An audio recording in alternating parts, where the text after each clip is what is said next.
কি গো আমার সোনার ময়না পাখি, তোমার আসতে তো দেরি হলো কেন? তুমি তো বলে দিয়েই খালাস। কেন জান, আমাদের ভালোবাসার সম্পর্ক কেউ কি বুঝতে পেরে গেল জান? বুঝতে পেরেই কি হবে? তুমি আমি যদি ঠিক থাকি কেউ কি কিছু করতে পারবে বলো? না না, সে একবার কেন 1000 বার জানুক। গায়ে বাছুরে যদি ভাব থাকে তাহলে সে বনে যেয়েও দুধ দিবে। আগে বলো, সকালে যখন জল দিতে গেছিলাম আমাকে এখানে আসতে বললে কেন? বলছি কি জান, অনেকদিন হলো গোয়াল ঘরে হুড়কোটা দেওয়া হয়নি, তাই এখানে আসতে বলেছিলাম।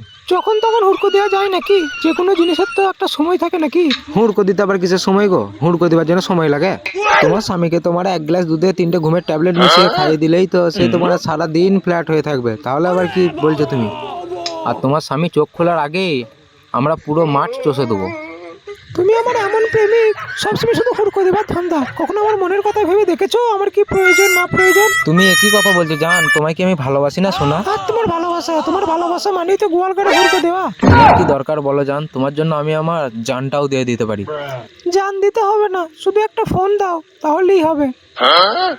ফোনে তোমাকে জানিয়ে দেবো কোথায় দেখা করব না করব। ঠিক আছে জান, তাহলে তোমাকে আমি আজকেই ফোন দেবো। ঠিক আছে জান, তাহলে এখন আমি আসছি। রাতেবেলায় তোমার সাথে সেই পুটকি বারে দেখা করব।